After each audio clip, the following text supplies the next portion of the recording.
അന്നൊരു നാളിൽ മിന്നണരാവിൽ കന്നാലിക്കൂട്ടിലൊരുണ്ണി പിറന്നേ.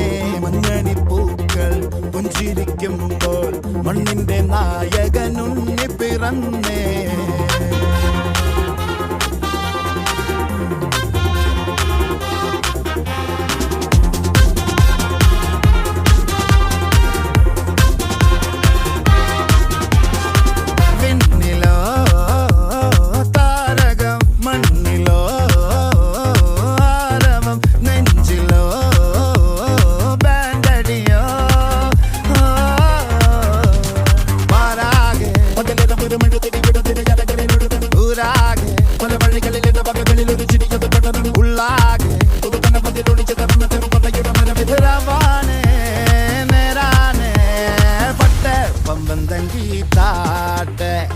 ഇല്ലെങ്കിൽ ഞങ്ങള് പോട്ടെ.